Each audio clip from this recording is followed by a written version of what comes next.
आपल्या लाडक्या बहिणींना 1500 रुपये देणार आहोत, दिले पाहिजे, देताय तुम्ही, चांगली गोष्ट आहे.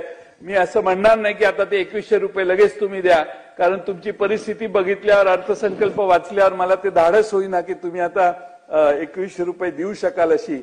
त्यामुळे 1500 रुपयावर भागले तर 1500 रुपये सगळ्यांना द्या. माझी कळकळीची विनंती आहे अभिमन्यू पवार, एकाही महिलेचं नाव कमी करू नका. त्या काय मागे लागलेल्या नव्हत्या, तुम्ही जाऊन त्यांची घरात बसून जाऊन अर्ज भरले.